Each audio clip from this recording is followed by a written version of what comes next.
For decades, lobbyists have helped influence politicians with corporate money, but now they've found an even better way to deliver for corporate America by getting appointed to high-ranking positions. That's within the administration most of the time. Joining me now to talk about this are attorneys Howard Nations and Dave Tissell. Howard, you know, we used to see the idea of revolving door where we would actually have somebody moving from industry and then they would move maybe into the public sector, and that was one way we saw revolving door. And then we'd see them moving from the public sector, the private sector, into the public sector. So it goes both ways. And what we're seeing now more, I think, and I don't know, I want both of your opinions on this, but what we're seeing now is this new form of imposing the will of corporations by a person who on day one had worked with a corporation, and on day two they're working inside the administration, changing laws inside. Howard, aren't you seeing that as a huge new developing problem, even more so than we saw even 10 years ago? Well, it's definitely true, Mike, and as usual, not unusual at all, Dick Cheney is the poster boy for this type of situation where when he was nominated for vice president, in his initial report he made the financial disclosures that his income from Halliburton was $6.4 million in compensation. On May 15th, after he took office, he reported that his income from Halliburton was $35.1 million.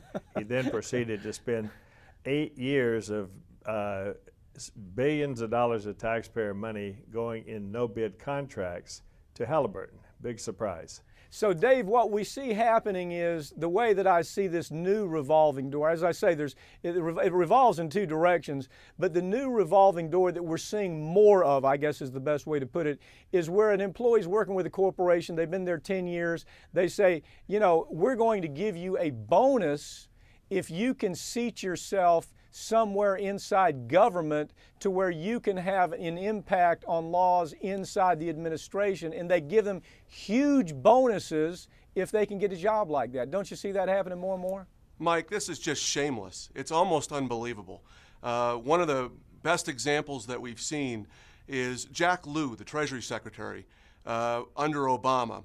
It just came out that in 2009, when he left to become part of the Obama administration, he was paid a $1 million bonus by Citigroup for taking that position. And Citigroup is not the only large big business that's doing this. There's at least 8 large companies on Wall Street that pay bonuses to employees who are leaving their employment if they go into government.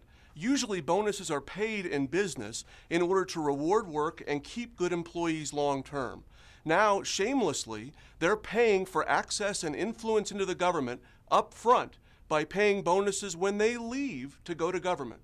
Howard, aren't they actually enticing some of their employees that they feel have the chance to make the leap into government inside the administration or inside some regulatory agency? Aren't they actually enticing their employees to make that move by telling them that, gee whiz, if you do that, you're going to be able to draw down on your pension program immediately. We're going to go ahead and give you all kinds of money that you wouldn't have been able to get immediately.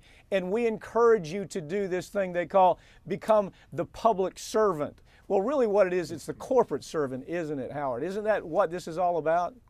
Well, if you look at the jobs they're going into, primarily they're going into jobs as staffers with Congress. Staff members in Congress are extremely important.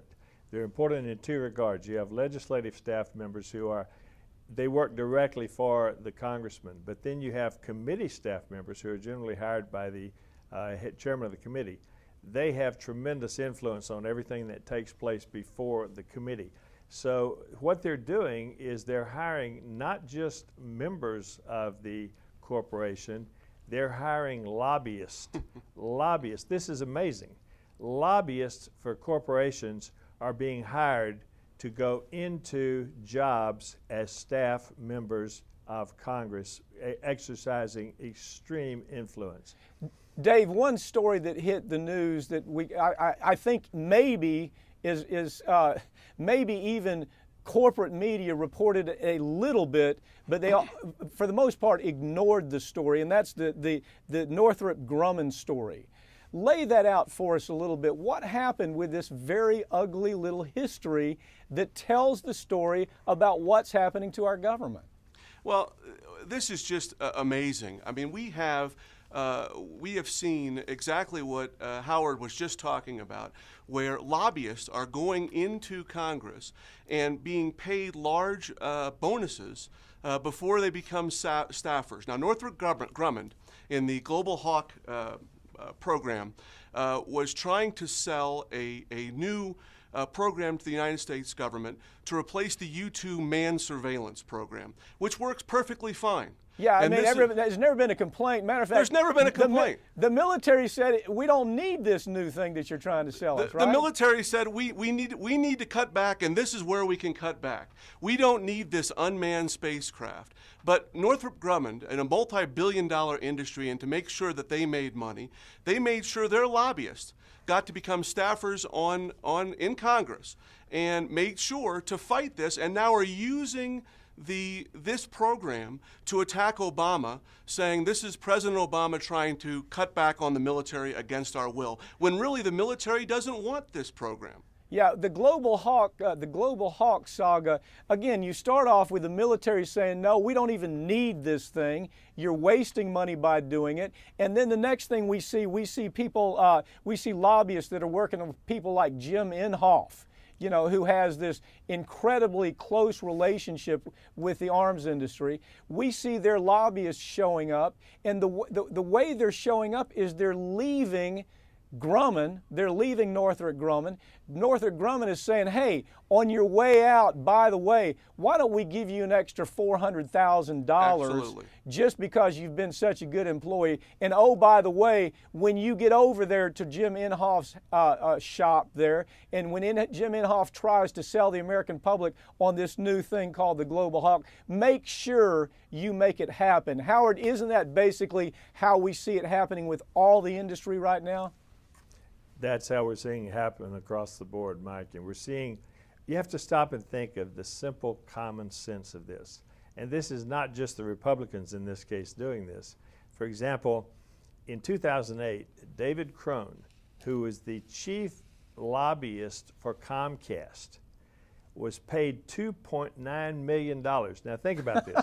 Comcast paid him $2.9 million and then paid off a $1.2 million condo that he had in Philadelphia in order for him to go in and take a job at a $170,000 a year salary as chief of staff of Harry Reid. Now, why is that so important? The chief of staff is the gatekeeper. They're the people that exercise an unbelievable amount of influence on who gets to talk to, who gets access to the congressman, on all sorts of legislation. It's a huge job. But it pays $170,000 a year. Why do you give up something that's paying you $2 million a year for $170,000 a year? Howard, isn't the rest of that story, or David, let me just ask you this. I think you talked about this last program. Isn't part of that story is here you have Comcast, obviously MSNBC, they're the media. So why would the media, corporate media, report a story like this? Why would corporate media talk about that revolving door that takes place between the lobbyist and the public sector and the private sector? Why would Comcast have any interest in it going on the nightly news and saying, oh, by the way, the people that we just sent over to government to work as government workers used to work with us, and we gave them a huge bonus before they left? Why would Comcast ever do that kind of reporting?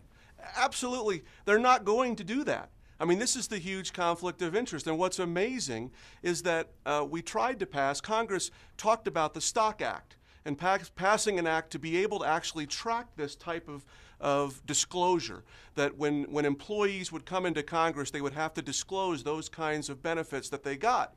And one of the major improvements in the disclosures was that the Stock Act would require an easy-to-use online database so that the American public and so that people beyond the mainstream media, other outlets that actually try to uncover these types of stories, could actually find out about this And what did they do most recently? Very quietly, without being reported, again, Mike, by the mainstream media, by Comcast, what they did was they removed that from the bill. They removed the ability in the middle of the night. Signs off on it in the middle of the night, and the media doesn't do any reporting, because the people who benefit from this really just as big as the defense contractors, Howard. I know you'll agree.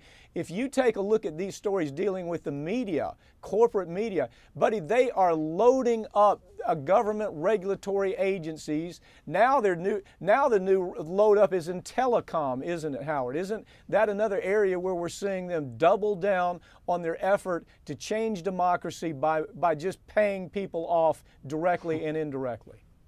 Well, in telecommunications, they have so many lobbyists who became staff members in Congress, and who are taking other jobs in Congress so they can make sure that everything they want passed gets passed. And that's what's happening across the board with the biggest lobbyist. And if there's major legislation pending, or if legislation has just been passed that they want to repeal, you will find these people going into they're loading up. They load up the committees, they load up the congressmen that are in charge of either passing that legislation or trying to repeal that legislation. And Dave, if you're waiting for a story to be heard on the nightly news about this actually happening, wouldn't you tell people to listen very closely, because they won't hear it? They won't hear it. I mean, this is common sense. Howard said this before, but it needs to be emphasized. Why would someone leave a job on K Street making $1 million, $2 million, $3 million a year? To work for the government for $170,000. Exactly. Hey guys, thanks a lot. It's a story we'll continue talking about, because nobody else seems to be interested in talking about it. Thanks for joining me.